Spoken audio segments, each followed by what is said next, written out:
In the cold vastness of space, far beyond the stars, most civilizations called home, the human exploration ship Odyssey quietly sailed through the Andromeda cluster, a place known for its dense asteroid fields and unknown alien territories.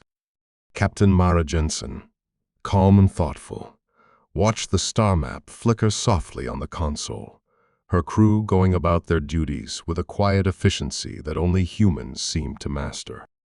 The ship's sensors had picked up nothing threatening so far, but the air aboard felt heavy with unspoken questions.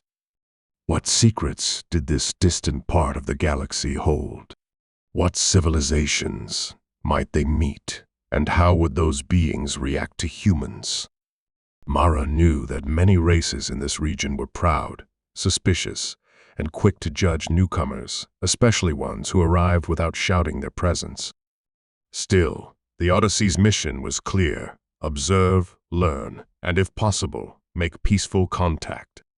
The humans had no desire to provoke conflict. Yet, as they edged closer to the star system identified on their charts, a cluster of ominous warships suddenly appeared on the long-range scanner's sleek, angular vessels with sharp lines and dark metal hulls that gleamed with a cold menace. The ships belonged to the Exalari Dominion, a powerful and aggressive species known for swift retaliation and harsh treatment of any intruders. But instead of communicating or attacking, the Exalari ships hovered silently, their sensors locked onto the Odyssey with a mixture of curiosity and caution. On the bridge, tension rose. Lieutenant Karin, the Exalari tactical officer, watching through his ship's viewscreen, frowned in confusion. Why is this human vessel not signaling or responding to our hails? He asked, voice tight with suspicion. The Dominion's fleet commander, Admiral Vrax, shrugged with impatience. Ignore them. They are insignificant. Their silence is a trick, or else foolishness. We will not waste time with ghosts. And so, the Exalari warships remained still, observing but not engaging. On the Odyssey, Mara ordered her crew to maintain course and keep communications off, following protocol for unknown contact scenarios. She felt the eyes of 1,000 Exalari sensors scanning them, yet they did not fire, did not demand identification. It was unusual, almost as if the humans were invisible or unimportant. Still, inside the Odyssey, a strange quiet filled the air. The humans sensed something beneath the surface, a calm that bordered on warning. The mission's second-in-command, Lieutenant Rajay Patel, glanced at the radar and whispered, "They're watching." Waiting. Hours passed, with no change. The Exalari ships drifted in formation, their engines humming low but steady, while the humans scanned and recorded every signal, every pulse of energy. Suddenly, the Odyssey's sensor arrays picked up a faint distortion in the space around them, subtle shifts in the gravitational field, minute ripples in the electromagnetic spectrum that no one fully understood. Mara's heart quickened. Was this a new form of technology? A weapon? Or simply the natural chaos of deep space? The crew worked quickly, cross-checking data and searching for patterns. Meanwhile, back on the Exalari flagship, the Dominion scientists scrambled to interpret the readings coming from the human ship. Their instruments were struggling, their usual methods failing to penetrate the veil of silence the humans maintained. They are hiding something, one scientist muttered nervously. Admiral Vrax dismissed the concern with a wave. Hiding or not, they pose no immediate threat. They do not even try to communicate. We will hold position, but prepare to move on.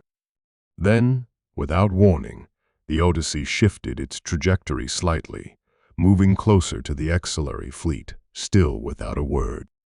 The humans' quiet boldness unnerved the Dominion. Curran's eyes narrowed. "Captain, orders?" Vrax snapped. "Hold formation, but be ready to engage if necessary." As the minutes stretched, tension mounted like a taut wire ready to snap. The humans were silent, but persistent, watching and waiting as if time itself were on their side. Finally, Mara spoke softly to her crew. "Remember, our mission is observation, not provocation. Stay alert." The XLRE ships hesitated. It was unlike any encounter they had faced before. The humans seemed immune to their threats, unshaken by the looming warships that dwarfed the modest Odyssey. Then, suddenly, the XLRE fleet broke formation and began to pull away, leaving the humans alone in the void. Mara exhaled slowly, but deep inside, she knew this was only the beginning of a much larger story, one where silence might prove to be the most powerful weapon of all. After the XLRE warship silently withdrew, leaving the human vessel Odyssey alone in the dark stretch of space, the tension aboard the Dominion's command fleet shifted from curiosity to unease. The warships had ignored the quiet humans once, but now, something strange was beginning to happen. Something no one on the Dominion's side could explain. It started small. The Vorax, the Dominion's flagship and pride of their fleet, was the first to report an unusual malfunction. Its sensors flickered erratically, readings jumping wildly from impossible to silent with no apparent cause. Lieutenant Corinne, who had been so certain the humans were unthreatening, was now the first to voice concern. "Admiral, we're losing contact with the Vorax systems. Communications are dropping in and out." Admiral Vrax, standing rigid on the command deck, scowled and barked orders to engineers, demanding immediate diagnostics. But the systems refused to stabilize. Minutes later, a complete blackout swept through the flagship. No signals, no responses, no visual feed. The Vorax simply vanished from all senses. The fleet went silent in shock, every officer frozen for a heartbeat, unable to comprehend what had happened. Then, almost as if the universe itself was holding its breath, the same thing occurred to the next warship in line. The Voltaras flickered, then disappeared without a trace. It was not damage, not an explosion or an attack they could detect, just a sudden erasure from reality as they knew it. Panic rippled through the command ship as more vessels began to vanish one by one, like shadows dissolving under a rising sun. Admiral Vrax called for an emergency meeting, his voice shaking despite his attempts to appear strong. "What is this witchcraft? Where are our ships going?" The scientists scrambled to analyze the last transmissions and residual energy signatures left behind by the missing ships. Their instruments detected faint echoes of a strange energy, something unlike any weapon or cloaking device in the Dominion's archives. Lieutenant Curran watched the star map light up with blank spots where his comrades had just been. "Sir, this isn't a normal cloaking field. It's as if the ships were wiped out of existence temporarily. We must consider that the humans have technology far beyond what we imagined." Meanwhile, on the Odyssey, Captain Mara and her crew monitored the unfolding disaster with a mixture of calm focus and quiet determination. They had not intended to cause harm or provoke war, but when the XLRI ignored their peaceful approach, the humans had activated defensive protocols designed for exactly this kind of situation.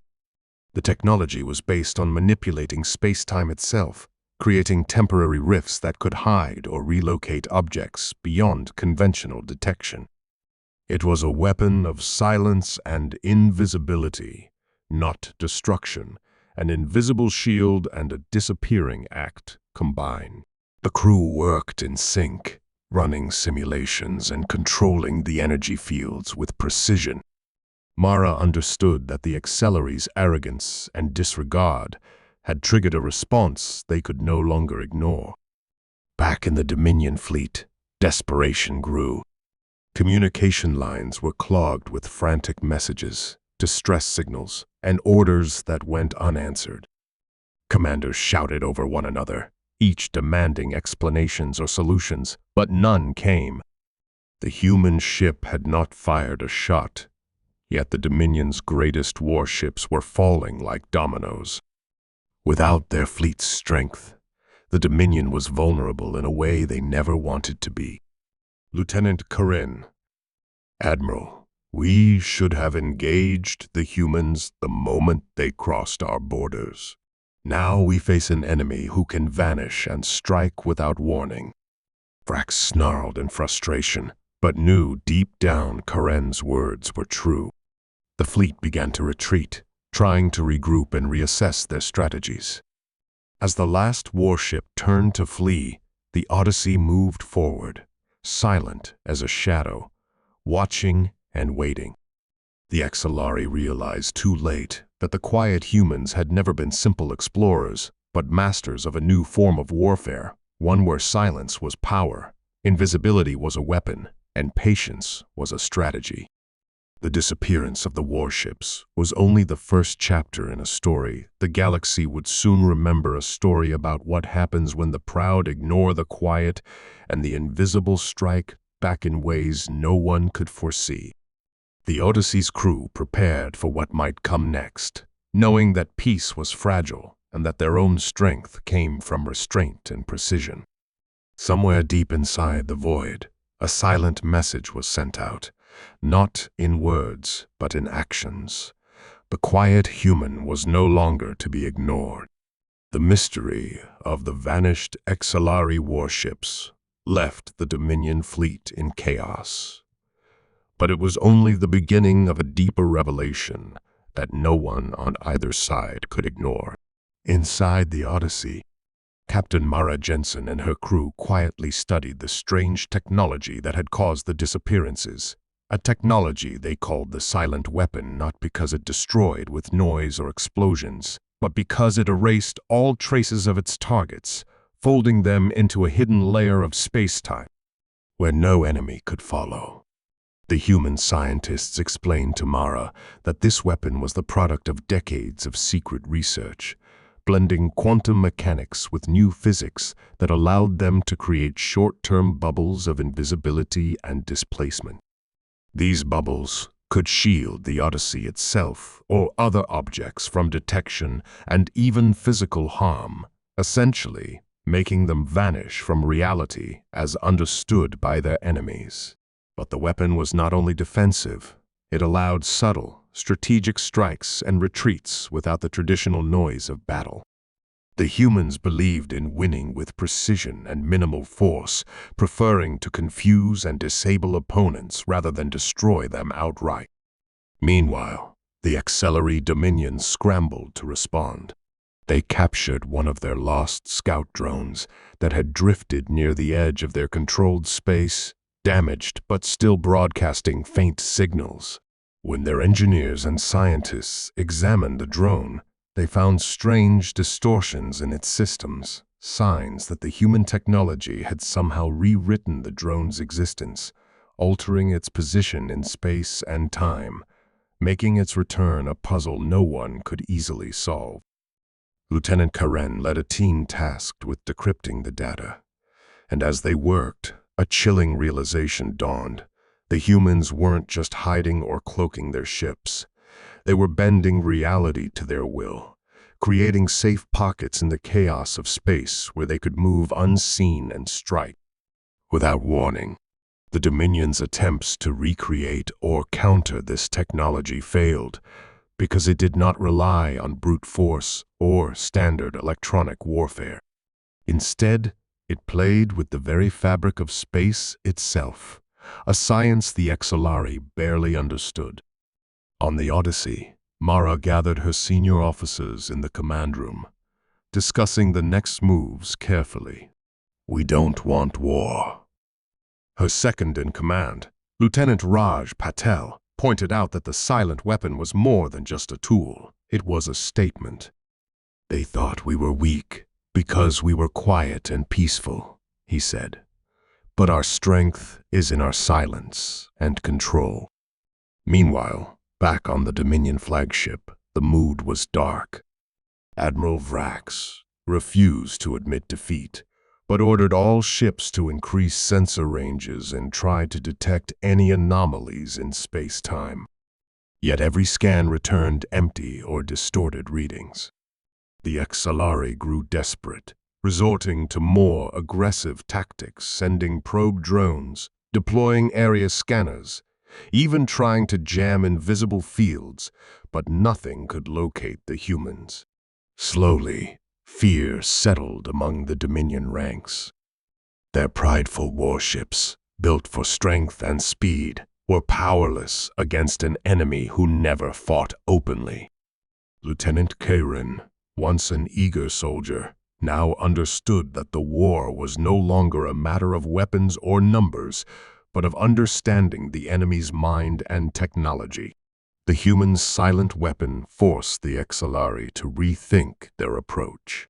As days passed, the Odyssey moved stealthily through the cluster, gathering data on the Dominion's movements and weaknesses while avoiding direct confrontation. The humans maintained their calm demeanor, watching and waiting, ready to vanish or strike at a moment's notice. Then, in a sudden burst of tension, the Odyssey executed a daring maneuver. It appeared briefly inside the Dominion's defensive perimeter, deploying a small, invisible drone that hacked into the flagship's systems, disabling key communications and sensor arrays without a single shot fired. The Dominion was stunned by the audacity of the move. Their once mighty flagship was now vulnerable, crippled by an enemy who attacked without warning or sound. Panic erupted, and chaos spread through the fleet as the humans slipped away, their silent weapon unseen but deeply felt. The Exalari were forced to accept a hard truth. The quiet human was a force, unlike any they had ever faced, not because of brute strength, but because they wielded silence and invisibility as weapons. This revelation changed the course of the conflict. No longer could the Dominion rely on intimidation or overwhelming firepower. Instead, they had to learn to fight in the shadows, adapting to an enemy who refused to be seen or heard but always left a lasting impact. The silent weapon was more than technology. It was a symbol of humanity's resilience and ingenuity, proving that in the vastness of space, power could come not only from noise and violence, but from control, patience, and the quiet mastery of the unknown. The Exalari Dominion, shaken to its core by the invisible strikes and sudden vanishings, realized that traditional warfare was useless against the humans and their silent weapon. The fleet commander, Admiral Vrax, gathered his top officers and scientists aboard the crippled flagship to plan a desperate counterstrike, hoping to regain control before the humans could strike again. Vrax's pride burned fiercely. He refused to let the quiet humans destroy his fleet without paying a heavy price.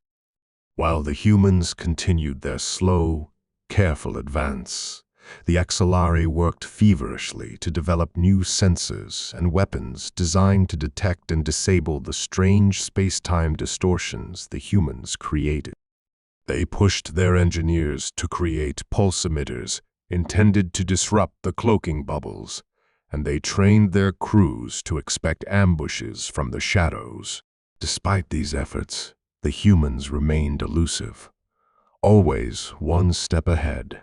On the Odyssey, Captain Mara knew that a head-on fight would cost too many lives and destroy the fragile chance for peace.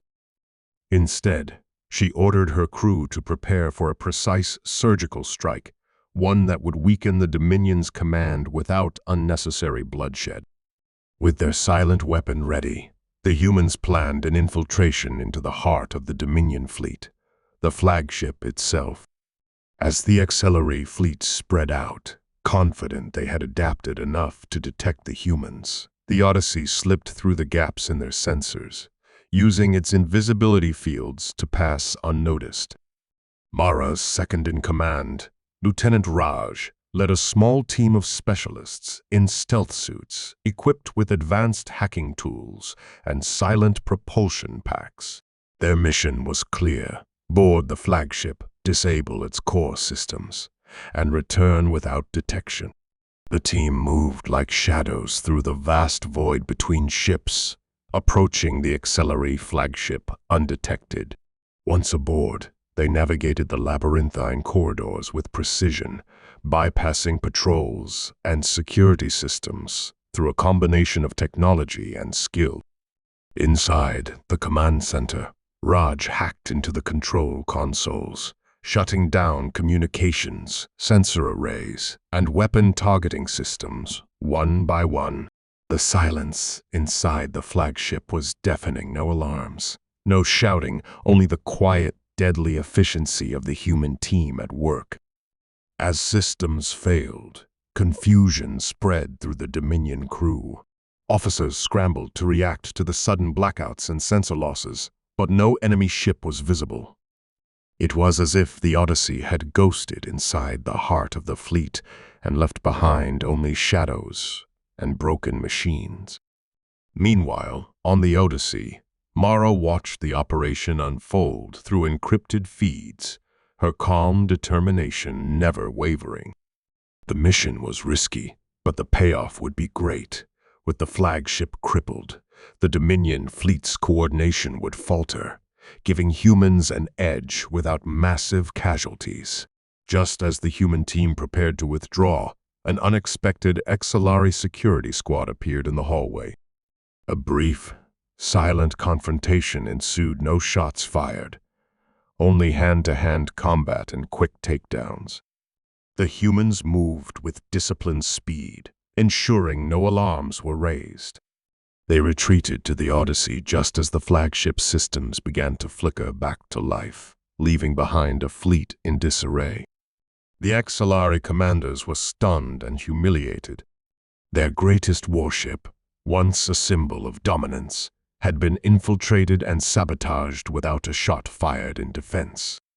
Admiral Vrax, furious but forced to acknowledge the human skill, ordered an immediate retreat to regroup and rethink their strategy. The humans' counterstrike had not only disabled key assets, but also shattered the Dominion's confidence, proving that stealth, intelligence, and precision could overcome brute force. This unexpected victory sent ripples throughout the galaxy, signaling that the quiet human was not just a peaceful observer, but a cunning and capable opponent. As the Odyssey quietly pulled away, Captain Mara reflected on the battle. She knew the war was far from over, but this victory was a testament to the power of restraint and the strength found in silence. The humans had made their point. They fought not with noise and destruction, but with precision, patience, and a deep understanding of their enemy's weaknesses. The HFY Dominion would never forget the lesson. The quiet human was a force that could vanish and strike without warning, and their counterstrike had only just begun.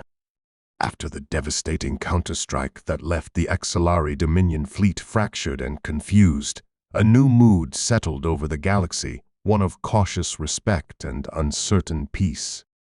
The humans aboard the Odyssey, led by Captain Mara Jensen, had demonstrated a power unlike any the Dominion had seen before. A power born not from loud explosions or overwhelming numbers, but from silence, precision, and control over space itself. The HFY, proud and fierce warriors, had always looked down on humans as simple and quiet, easy to dismiss, but the truth was now undeniable. The Dominion's warships no longer filled the void with threats and blustering commands. Instead, their captains and officers met in secret chambers, debating what to do next, how to face an enemy who could vanish and strike without warning. Admiral Vrax, humbled by the losses and the brilliance of the human strategy, called a council of war. The leaders of the Dominion were forced to reconsider everything they thought they knew about power, combat, and diplomacy. The humans had broken their illusions of dominance, proving that strength came in many forms, and the galaxy's future might depend on understanding, not destruction. Meanwhile, on the Odyssey, Mara prepared a message for the Dominion's leaders, not a threat, but an offer. She wanted peace, not endless war. She proposed a meeting in neutral space, a chance to talk openly and find a way forward without more bloodshed. The Exilari, wary but realistic, agreed.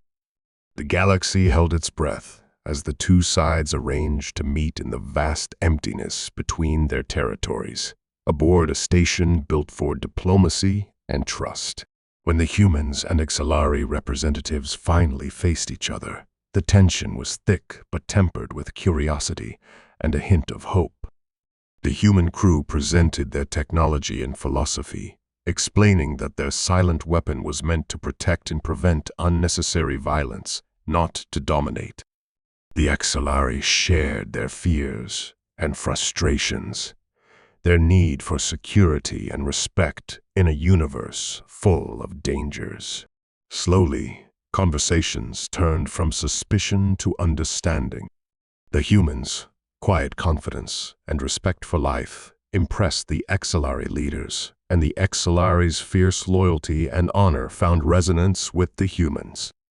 What began as a battle of silence and power evolved into an exchange of ideas and hopes for a future where both civilizations could thrive without destroying each other. The meeting ended with an agreement, a fragile but real truce, and a promise to learn from one another rather than fight. Captain Mara and Admiral Vrax shook hands, symbolizing not only a peace treaty, but a new chapter in galactic history. As the Odyssey prepared to depart, the crew felt a quiet pride in what they had accomplished, not through war, but through patience, courage, and the power of silence. The galaxy had learned a lesson. Ignoring the quiet human was a mistake no one would make again. From that moment forward, respect replaced fear, and the invisible weapon became a symbol of hope and restraint. The humans had shown that sometimes the strongest voice is the one that does not shout, and the most powerful weapon is the one that never needs to be fired. And so, in the vast emptiness of space, two very different civilizations began to build a future together, one where silence spoke louder than warships, and where understanding could light the way through the darkness.